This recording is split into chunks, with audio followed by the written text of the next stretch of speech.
good. That's kind of a model, yeah.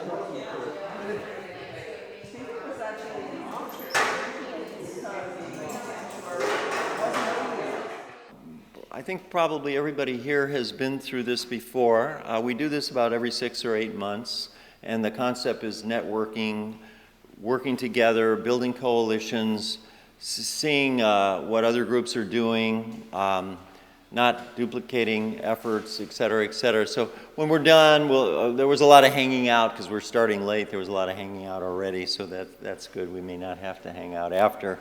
But I'm going to give an example of how this is done, and I'm going to be the first group to speak. My name is Gordon Lebeds, by the way, and I'm on the board of a number of conservation groups on the island. But probably, and here I'm going to start, in my view, the most important campaign for conservation, the most important environmental issue that an individual person can do is your diet. You do it 3 times a day. It's the main way you interact with the environment is with your food. And the most destructive thing that human beings do is eat beef and fish. And I'm talking now about the Vegetarian Society of Hawaii. VSH.org,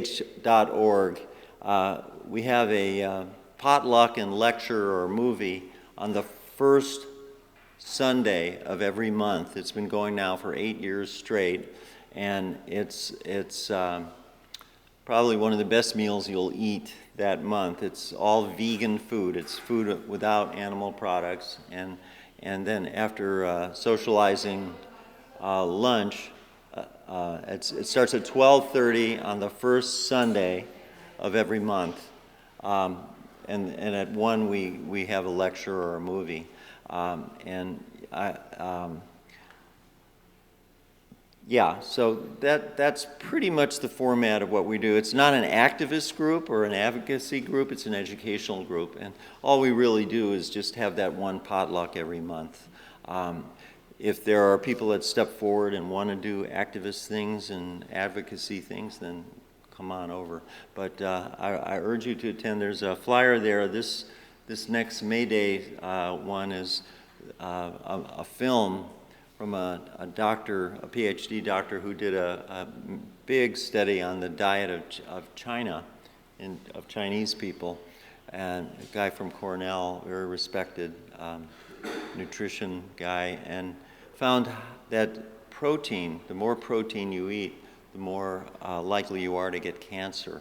It's a really groundbreaking study, because people are always asking vegetarians, where do you get your protein? You know, it's like, yeah, no, protein's not good for you. Too much protein is bad for you. You need a certain amount of protein, but not too much. So that's the Vegetarian Society of Hawaii, and that's the kind of presentations we're looking for tonight. She wasn't the first to sign up, but she has to leave because she's going to do Earth Day. Megan, yeah, there she is. Megan, you want to come and introduce yourself? Pretty tall. Hi, I'm Megan Fox. I work for Malama Kauai. I know most of you guys, but for those that you don't know us, we focus on creating a sustainable Kauai through advocacy, education, and action, different campaigns that we do. So right now we have a lot of different programs going on. A big one this Sunday is our Earth Day Festival. I left some flyers up at the table. It's from 9 to 7, and it's 4 sessions of different workshops on agriculture, conservation, and sustainable living skills. So it's a really great educational day. It's a big fundraiser for our nonprofit for the different programs that we have across the island. So I encourage you to check that out. If you have any questions, my phone number's on it. Also, we have a big program. We just got funding for summer agricultural internships for high schoolers and college kids. One of our big main goals right now is food production, increasing food production, and to do that we need new farmers. We need farmers that can be molded into succession planning with our existing farmers and people to take over land that's being left by other organizations and companies. So that program is going to provide full-time paid agriculture internships on farms across the island from Waimea to Hanalei.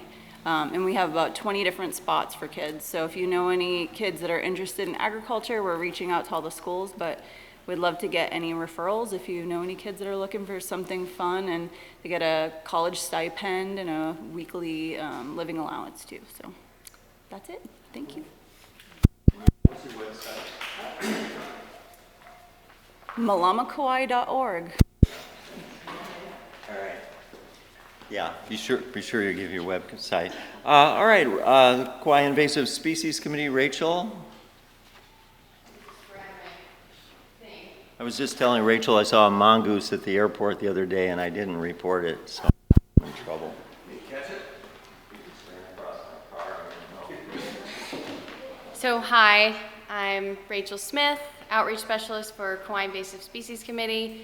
Yes, we are the primary responders to mongoose, so if you see a mongoose, definitely report it to us. We have a full-time mongoose technician who takes in all the reports. Also, if you hear a coqui frog, or if you see any of the target plants that we go after, and they're all listed on our website, which is kauaiisc.org. So these are all great things that we do. We go after incipient invasive species. We have crew members that go out in the field every day in the forest on federal, state, county, and private land and get rid of invasive species that could be the next albizia or could be the next buffalo grass. But what I want to talk to you guys about today is our newest program, and I'm so excited about it. It's called the Pono Endorsement Program. We just launched it at Garden Fair. We've put a lot of hours into this program to make it really great. So I'm going to go around to all of the nurseries and landscapers on the island and ask them to become Pono endorsed. Got a lot of brochures over there, you can check it out. What this means is they will have to follow specific, what we're calling Pono commitments and best management practices to prevent the introduction of little fire ant or coqui frog, and also stop the spread of invasive species on the island. So they're gonna have to do things like clean and disinfect your gear and your equipment between job sites or sides of the island or whatever works best for their business. They're going to, we encourage them to source from other Pono endorsed businesses first, or source from local businesses first, because there's a lot of businesses, nurseries and landscapers that still source from Big Island, where there's widespread coqui frog and little fire ant, or they source from Florida, where all of the invasive species in the entire world seem to live. And so we encourage them to, support local businesses, don't bring anything new, and we're also asking them to stop the sale of specific invasive plants. We have a blacklist, which is 39 plants that are actively being controlled by agencies on island. So basically, if your tax dollars are funding someone's salary to go out into the forest to remove a plant, no one should be selling it. So we are going to ask them to stop selling it within 1 month. And then we also have a phase-out list, which are common invasives that are already known to be widespread, like little fire ant and lantana and African tulip, and they will have to stop selling them over the course of 2 years. And over that 2 years, we will increase outreach on those plants to the public to let them know why they can't buy those plants anymore and why they should have them removed. So this is really exciting for us. It's kind of our little community biosecurity way that we can all work together to prevent the spread of invasive species. It's non-regulatory and it's voluntary. So if you know any landscapers or nurseries, please send them my way. It's free to sign up, they just check off some boxes, and then they get featured recognition and free advertising with us. Anytime I do anything, I will say support these businesses because they're Pono. And they get a sign that says they're endorsed for their nursery, and they get a magnet to put on their landscaper trucks. So look for this Pono logo when you're shopping for plants and when you're choosing a landscaper or a landscape designer, because hopefully it's going to be everywhere, because hopefully everyone will want to be endorsed. I also want to promote our fundraiser at Kauai Beer Company on May 21st. They're so gracious to donate $1 of all of their beers all day to KISS to support our nonprofit efforts to remove invasive species. So come out from 11 to 10, and drink beer and support KISS. Ale for the INA, May 21st. So I'll have some flyers over there about the Pono endorsement program and some other stuff that we've got going on, rose ring parakeets, rapid ohia death. And then I also have the plant list booklet if anybody wants to take a look at what those plants are. So thank you. Rachel, don't leave until you talk to the Surfrider Foundation, because they're starting a program called Ocean Friendly Gardens. Yes. You heard? Yeah, that's cool. Yeah. Gary Hapa, tell us what it stands for. I will. Aloha, and thank you, Gordon, for organizing this. I think it's a very useful and valuable tool to share information, especially if it's going out to the rest of the community. My name is Gary Hooser. I'm here tonight representing the Hawaii Alliance for Progressive Action, HAPA, and you can find out more about us by going to hapahi, HAPAHI.org. And I encourage you to join HAPA. All you have to do is sign up to our email list, and you can find out about the different programs that we have. HAPA is a Kauai-based 501c3 and focusing on education and advocacy in 4 primary areas right now. One would be the area of food justice, dealing with the agrochemical industry and supporting increased regulation of that industry and advocacy on behalf of that, and education. Number 2 would be income inequality, working on issues like homelessness and minimum wage and regulating practices like payday lending around the state. We're based on Kauai, but we have a statewide board and we have actions and activities around on every island.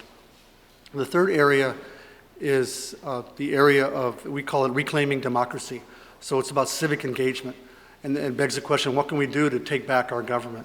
You know, we came to the conclusion that this government is the best one we have right now, and it's not going to change anytime soon, so what can we do to have that government be more responsive to the values and issues that we embrace?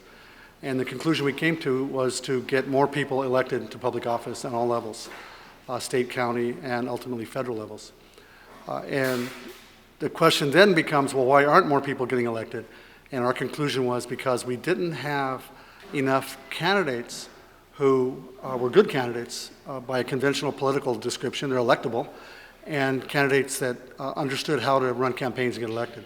So about a year ago, we started this organization called the Kuleana Academy. And its mission is to identify, recruit, and train emerging leaders to run for public office around the state. And we just concluded our first program, and it exceeded all expectations. HAPA is a 501c3, we're a nonpartisan organization.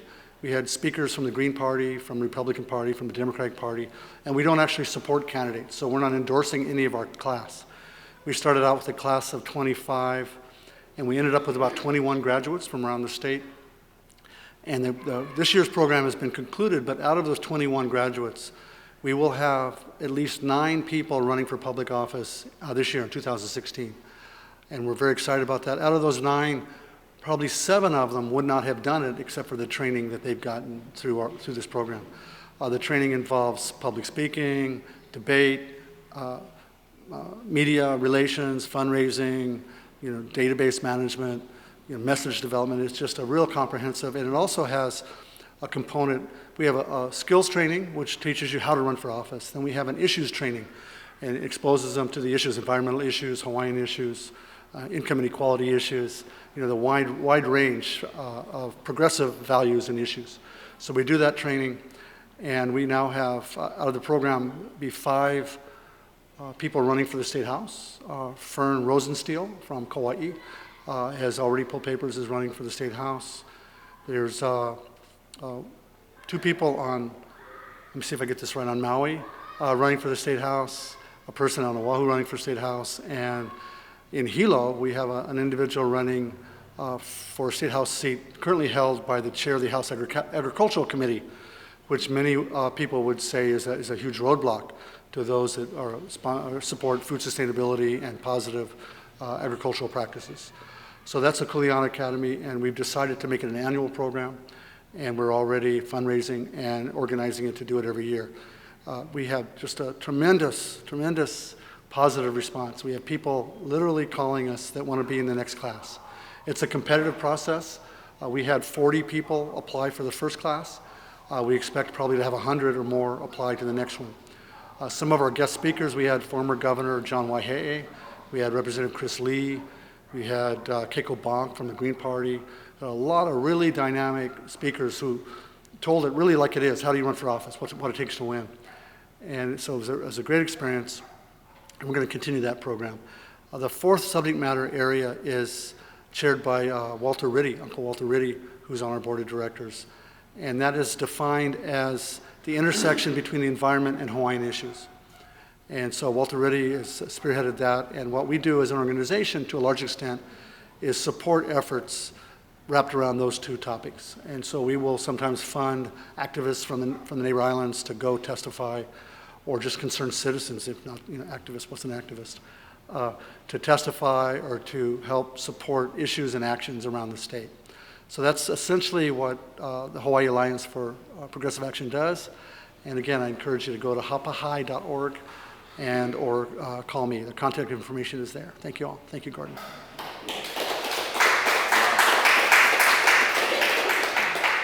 That's really cool. Thanks, Gary. If you don't do politics, politics gets done to you. And a lot of conservationists don't do politics. We don't like politics, but we got to do it. Thank you. That's good. Catherine Music, our coral reef specialist girl.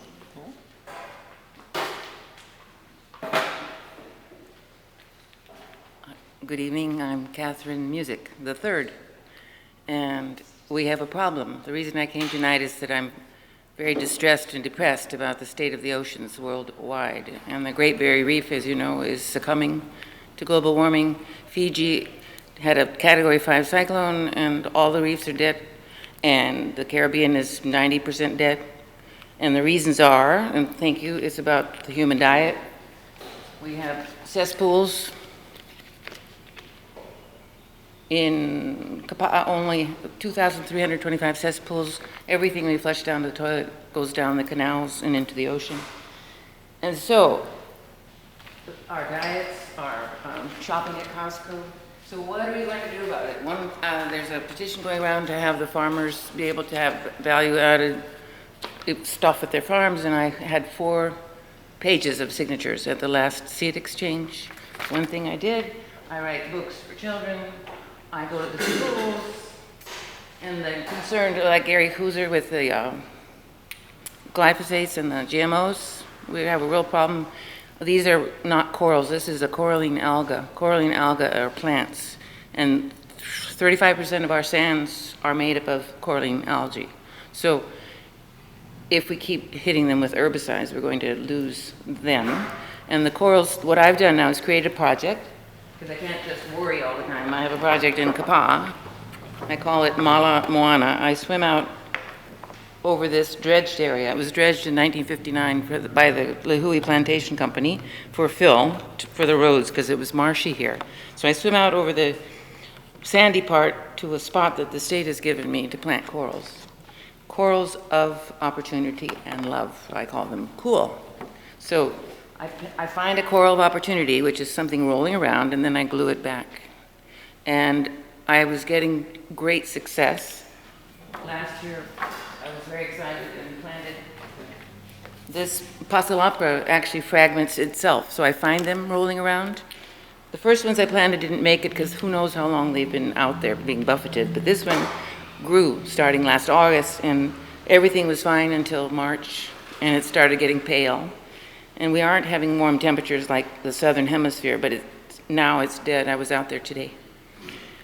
I'm very concerned. Today's my birthday. I'm 68 years old, and I've been swimming for 66 years, scuba diving for 50 years, and everywhere I've been is going downhill all over the world. So we have to use reef-safe sunscreen.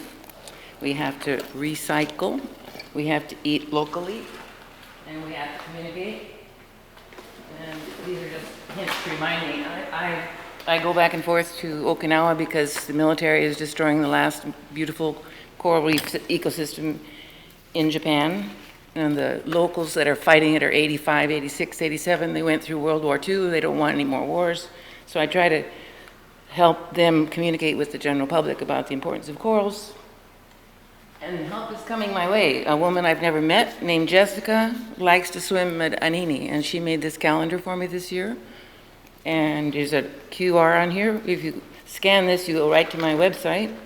And here I am swimming with a turtle, and I've sold calendars for $20 each, and I've made more than $1,000, which is astonishing. So it's not enough to keep me going out there, but it certainly is wonderful to have help from the outside. And most of the guys purchasing it have come to my website, and they're in Ohio or Michigan or Washington, which is wonderful.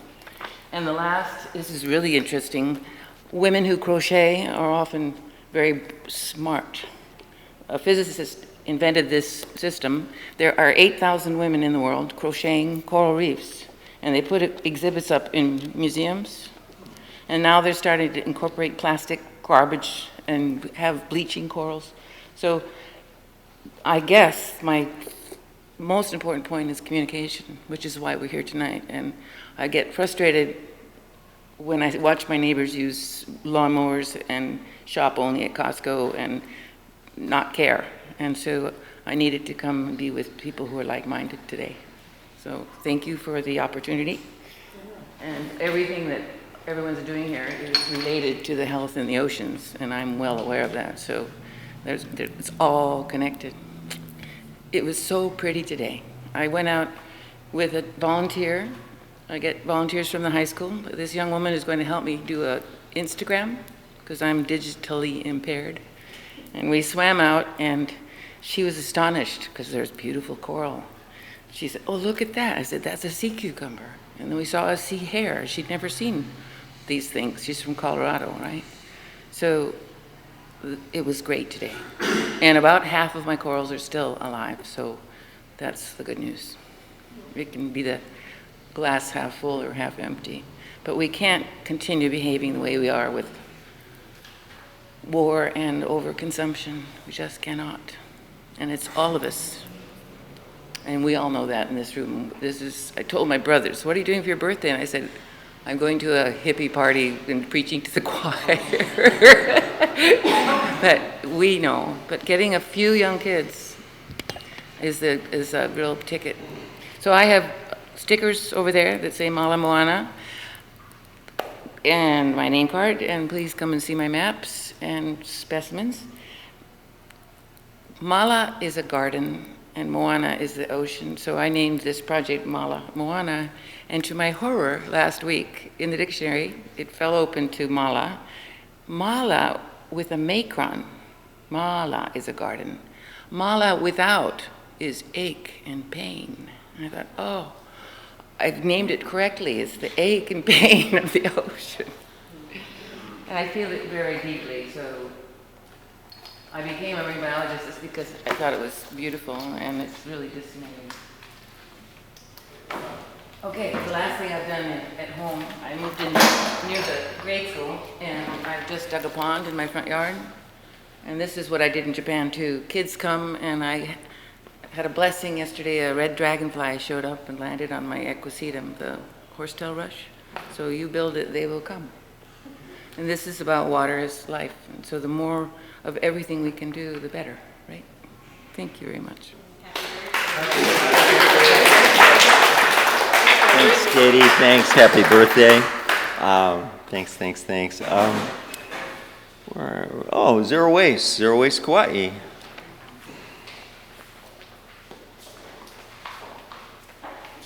Thank you, Gordon. I'm Pat Gagan with Zero Waste Kauai. My good friend John Harder will be up in a minute continuing what we're talking about. Zero Waste Kauai, what we're concerned about is really the consumptive activities that are going on, how to reduce the impacts of those things, and really what to do once we've decided to make a purchase and we have this material and we're ready to discard it. What is the best use for it? So we look at all sorts of things, and it's through the whole stream of the process. One of the exciting things that's been happening is over the past couple of years, the idea to get a materials recovery facility built here on island has been taking hold. What a materials recovery facility is really a place where you can take discarded materials. We usually call them recyclables, but they can all be commingled. So you can do the curbside recycling. You take it to the MRF, where it gets dumped, goes through a sorting line. You have people up there who are sorting the materials into good commodities, and as soon as you get enough, you ship those off so that they can be reutilized, recycled. And what that does is it saves a lot of energy. It's great, you know, when we're concerned about climate change, which most of the environmental groups here are very concerned about what's happening out there. A MRF is actually, you know, and recycling is something that you can do at home, and a lot of zero waste activities are things you can do at home, and John will talk about those to help climate change. The reason I'm talking about the MRF today, though, is because we seem to be at a little bit of a point where there's some concern whether or not we're moving forward with it. There are some proposals out there in the county that have some funding to look at alternative things to do with our trash. Well, we've been down this road before. We had the integrated solid waste management plan that was put together. It was adopted 10 or so years ago. And what did it say? It said continue diverting as much material as you can from the landfills, recycle it, reuse it, do all of those things, and then look at alternatives. But until you have done those items, you're wasting a lot of time and energy looking at a lot of those alternatives. Well, we're looking at some of those alternatives, and right now we're not even fully funding what it would take to keep the MRF to move forward this year. So it's been through the conceptual design, the environmental assessment. Just had the environmental assessment about a month ago, review out with the public. It was terrific. Right now, they need to go and get an architectural and engineering firm to develop the final design and criteria so that then that can go out for bid. Well, with the changes that have occurred, it's a little bit more than the original budget was projected a number of years ago, but the administration has not increased that to the amount that's needed. So right now, the way it looks, we're going to spend $500,000 or more looking at alternatives to do with our trash, and we're not going to continue going down a road that's a proven method of dealing with it. You know, and going down that road is a less cost than what it's taking to look at some of these alternatives. So my ask to you guys from us at Zero Waste Kauai is between now and I believe the next budget hearing where Public Works will be up is May 11th. If you have the opportunity, contact our Kauai County Council members. You can do that by council testimony at kauai.gov, and just let them know that you're concerned that the MRF or the continuation of the MRF project might not be fully funded, and it needs to be. It's an important thing for our community. We want to have curbside. It was something that the mayor tried in Puhi. People loved it. He said he was going to bring it back. In order to do that, we need to build the MRF. So if you wouldn't mind, just send a quick note to the mayor, to the council members, and say, please support the continuation of moving forward on the MRF.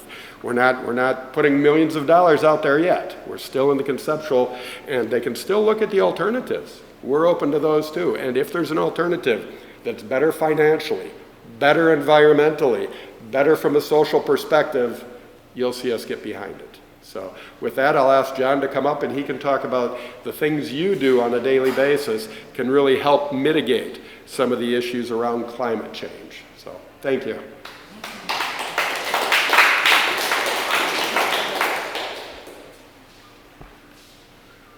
Yeah, thanks, Pat. Just another note, if any of you do contact your council people through email or testimony or any method like that, please CC us so we can keep track of the testimony and the comments that are coming in. So it's really important that we continue to move. We've been working on this thing for 4 years now, and it's on the cusp of being a reality, but we just need to get it over this funding hump to get the design done. Okay, I want to talk about what we're talking about is zero waste and climate change. Zero Waste Kauai has been working with Apollo Kauai for the last few months or the last year on trying to develop some local strategies to address the climate change problems. The issue is that for most people, climate change even when they recognize the problems there. It's a monumental task. I mean, it's something that needs to be addressed at a national level or international level. But there are a lot of things you can do locally. Apollo was working on a lot of the specifics as far as education, transportation, some of those things. And what we're talking about is zero waste. In assessing the impacts that human activity has on global warming, it's become obvious that the unrestricted growth in consumerism is a major factor in the increase in the generation of greenhouse gases.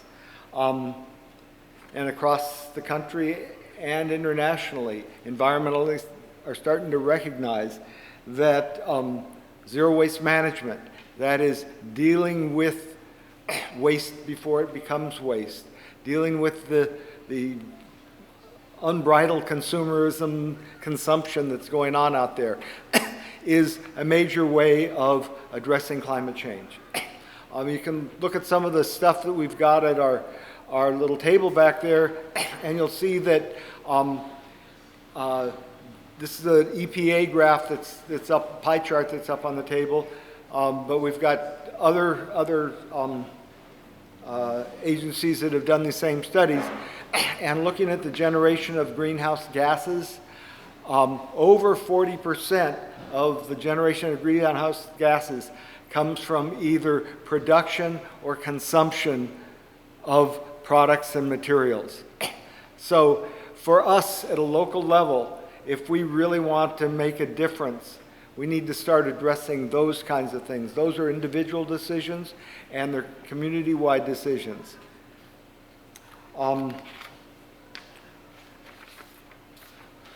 Okay, one of the things we've started talking about in the waste management community is a kind of a new buzzword, and we're calling it sustainable materials management.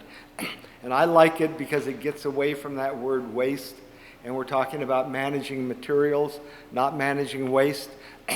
And the other thing it talks about, it points out, is that we're looking at not end-of-the-pipe solutions, but upfront solutions. I mean, zero waste management to many people is just maximizing recycling. And maximizing recycling is great, but it's really a statement of failure that we have not reduced and reused the maximum amount of material that we can before we had to start recycling it.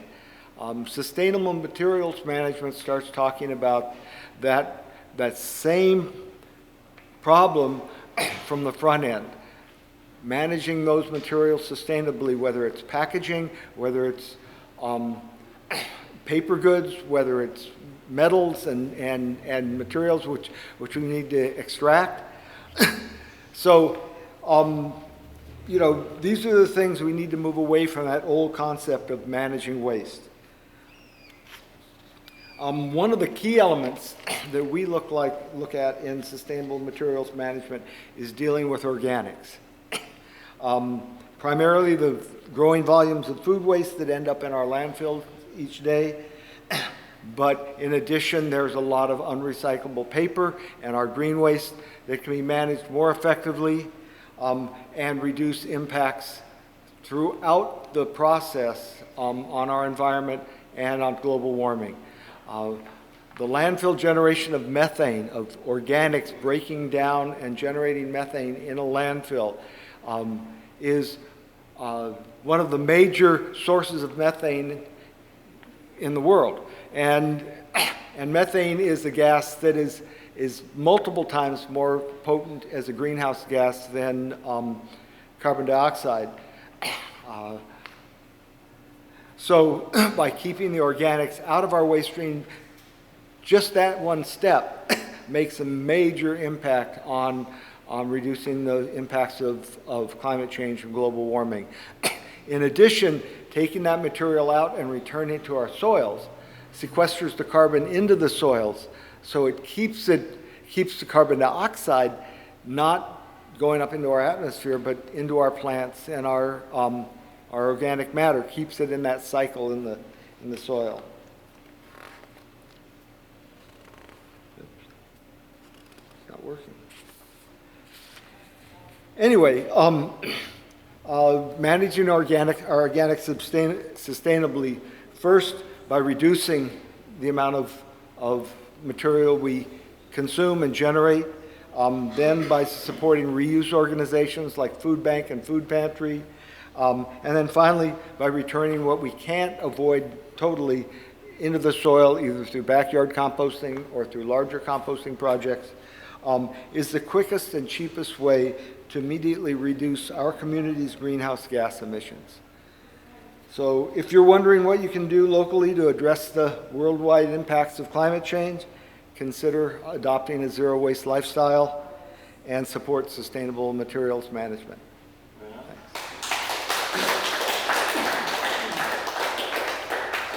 And don't eat red meat.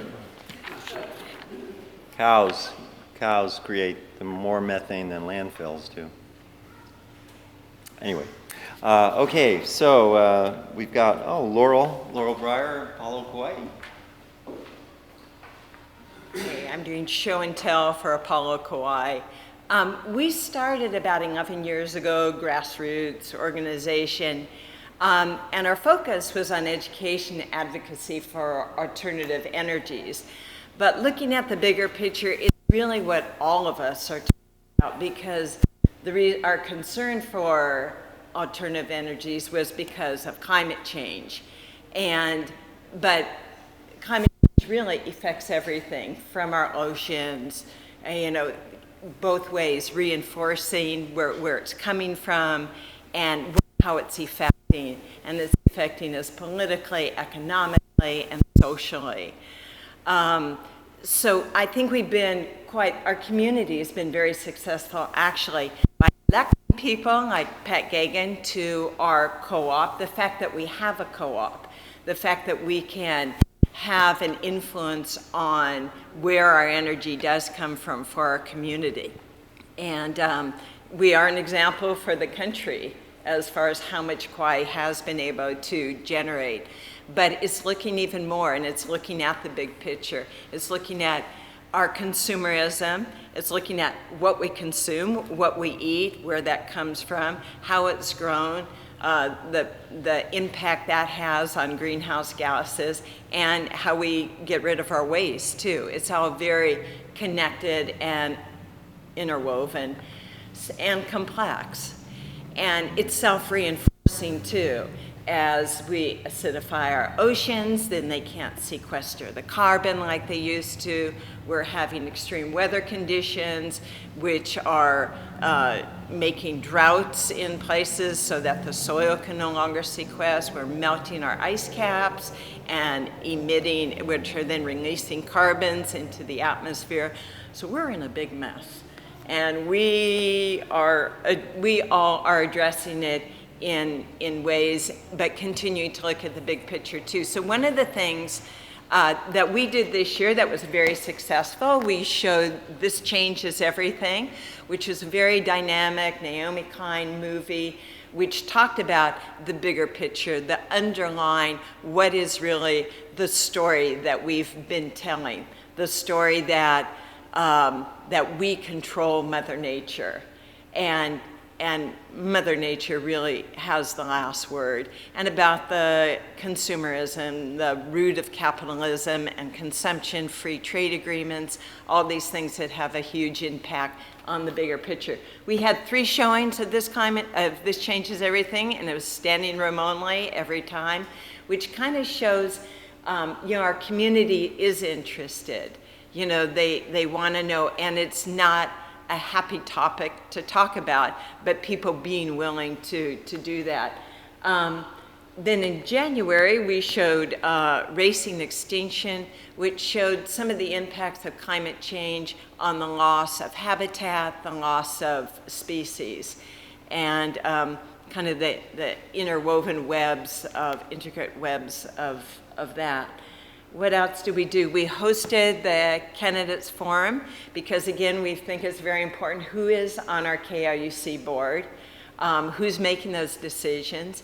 And I think decisions are being made because we are aware, not partly because of the people that we elect that are helping lead the way, thank you very much, but also other people that we have elected falling into align with what they see as the public will. We also got involved with Kauai High School and did 9th grade field trip to come and visit the recycling station, to talk to some of the public officials, to kind of educate and encourage these kids. And it was pretty dynamic what came out of the 9th grade mouths as far as the level of awareness and how quickly they caught on, where we started and where we ended after a short time.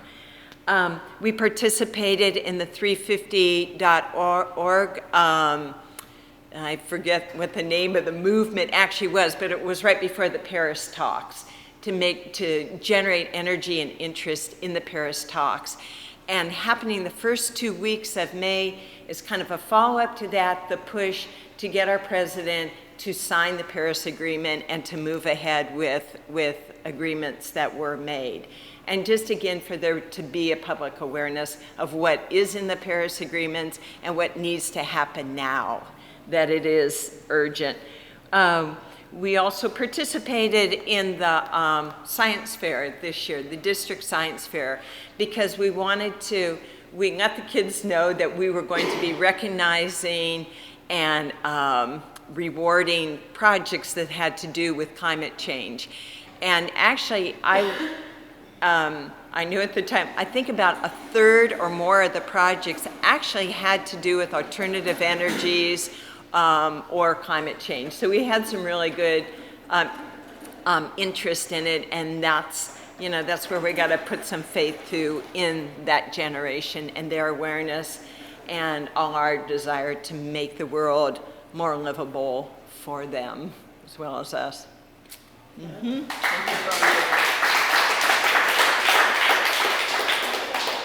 Thanks, Laurel. Thanks. That's cool. Sandy Herndon, Kauai Alliance for Peace and Justice, Social Justice. Aloha. I wanted to share with you some of the aspects of a couple of groups that I'm involved with. The first one is Kauai Alliance for Peace and Social Justice. And we have a firm belief that we're not going to have peace on the planet until all of these issues are resolved. And social justice includes food justice, it includes every aspect of living in a world that is not supportive and not sustainable. And so a lot of the films that our grassroots organization presents are films that address these issues.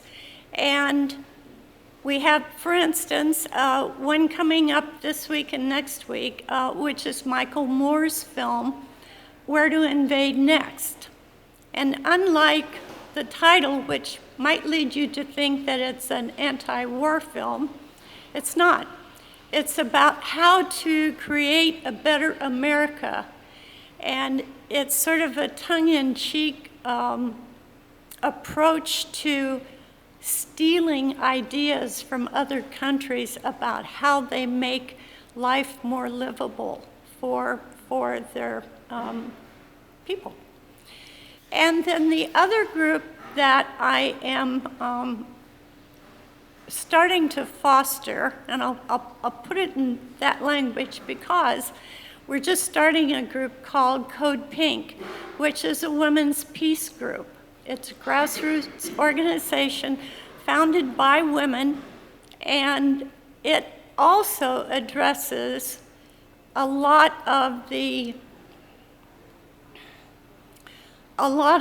issues that the people who are the 99%, the people that are really living day to day with some of the issues like homelessness, and all of these things the homelessness, the healthcare, the educational system, all of these are interrelated with the ability to live life fully.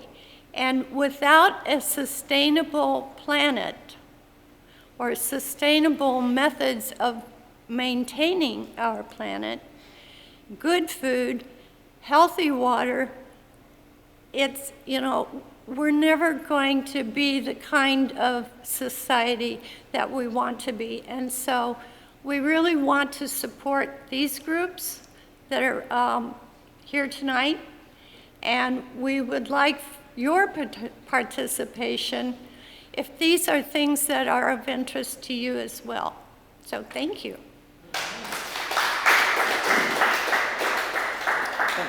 Thanks, Sandy. Lorraine, do you want to do Kohola? Kohola, humpback whale, leo is voice. Whale, voice is roughly translated voice of the sea. We like to think of ourselves as voices for the whales. So I'm Lorraine Osterer, and we have a very small group, but again, we are dedicated to mostly our focus is on the ocean, although we know the correlations to things coming down into the ocean. We have a number of activities which we think are educational and also fun. For instance, we have free Friday night movies once a month at the Kapa'a Library, and they're usually either great cinematography of whales and voyages and sometimes documentaries, but also we have shown films about global warming and get onto that correlation as well. So another thing we do is have one or two fundraisers out on the ocean with Captain Andy's. That's always fun. We have the opening ceremony for the whales in the fall when they start arriving, and we have that at Kalia Overlook. And that's always pretty popular. We get a lot of people there, a lot of good musicians and good energy, and we just focus on sending our prayers and peace-loving ideas out to the ocean, and sure enough, they usually put a show on for us. Then Kalasara and with Gordon's equipment and help often go into the schools and do a slideshow presentation, educating the youngsters about the importance of the whales and the ocean.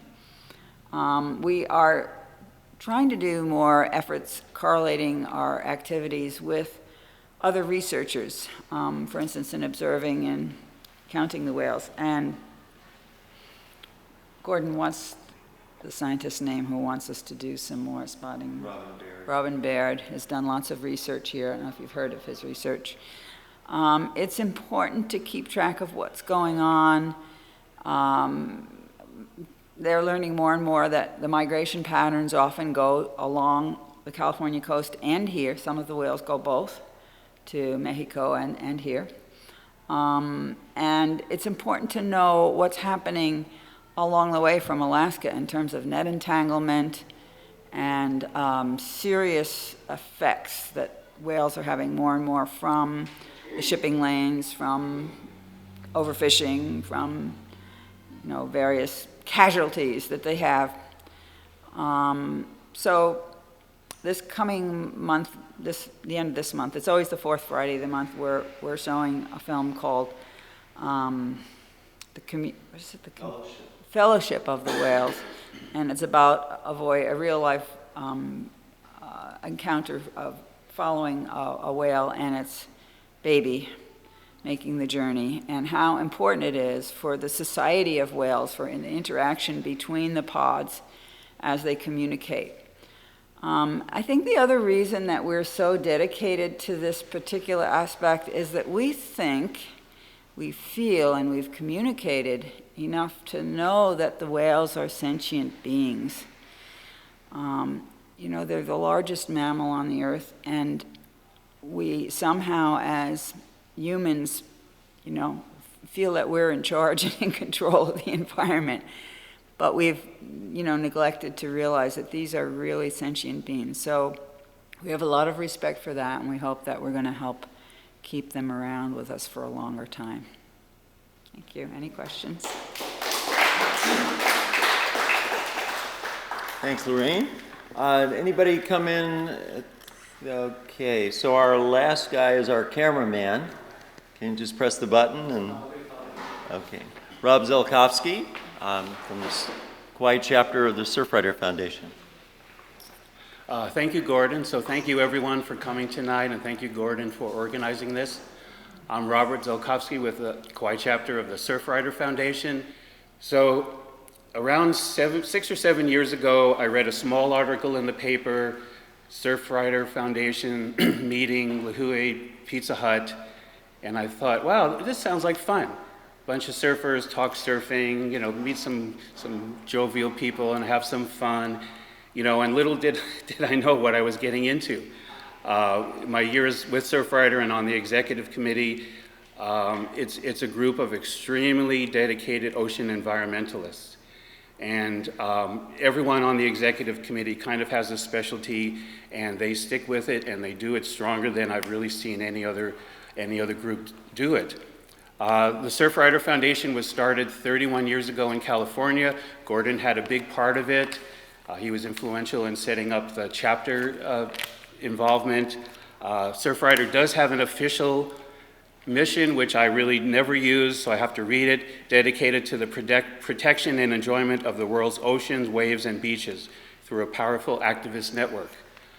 How I like to describe Surfrider is clean and healthy water, free and easy access to it. So the last part, free and easy access, Hawaii has some very stringent laws.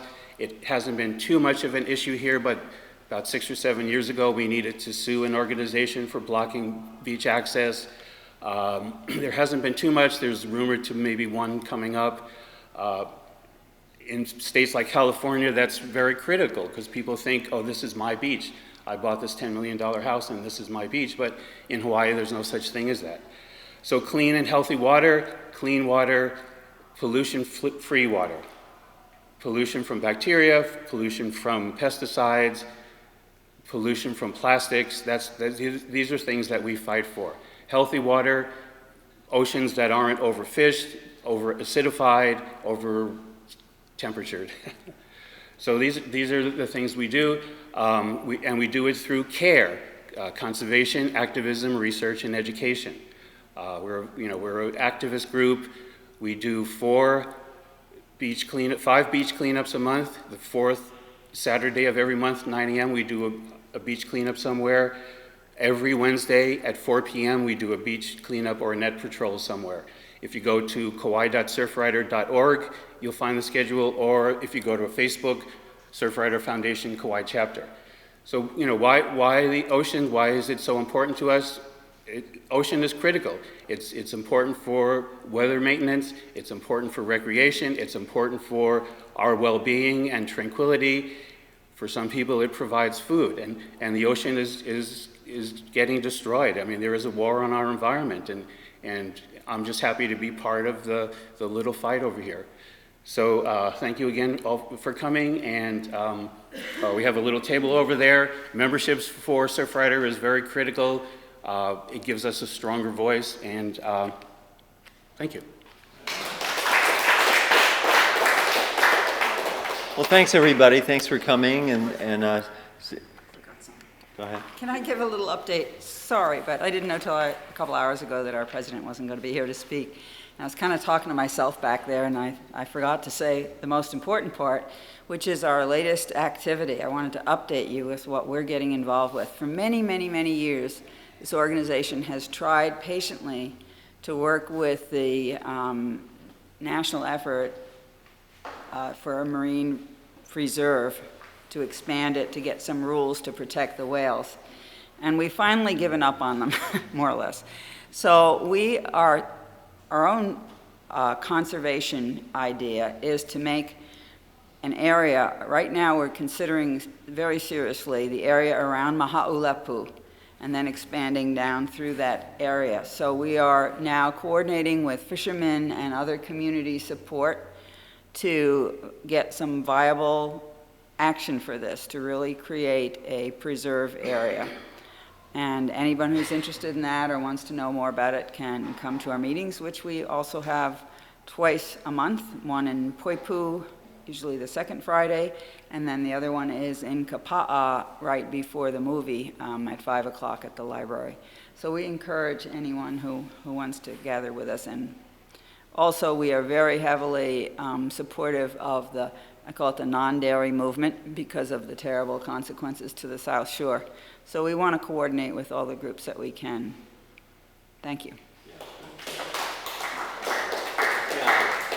Thanks for remembering that, Lorraine. That's important. Kauai has no marine protected areas, not one. And, you know, we've got to start somewhere, so we're going to go for a voluntary marine protected area and see how it goes. So again, thanks everybody. Circulate, there's tables out here, intermingle. I'm just going to throw out that this summer, maybe 25 different navies are going to descend on Hawaii, blowing up things, bombing things, sinking ships, and we'd like to put together a coalition again like we did 2 years ago called Oceans for Peace. And that coalition was the Surfrider Foundation, Koholaleo, Sandy's group, Kauai Alliance for Peace and Social Justice, and the Sierra Club. And any other groups that would like to join us, it's an educational campaign. We're trying to draw the connection between war and the health of the ocean, and all the things that the Navy does, because this particular war exercise is extraordinarily dangerous. They have a new thing called electromagnetic warfare. Your garage door will open in Oahu because of all the electromagnetic stuff they're shooting out in the water. Then there's sonar, and then they're blowing up things and sinking ships, and I don't want to go too much, but yeah, so if you're interested in Oceans for Peace, see me, because we're going to do that again this summer. So thanks everybody, thanks for coming. Thank Rob Zelkowski for recording this, and have a great evening.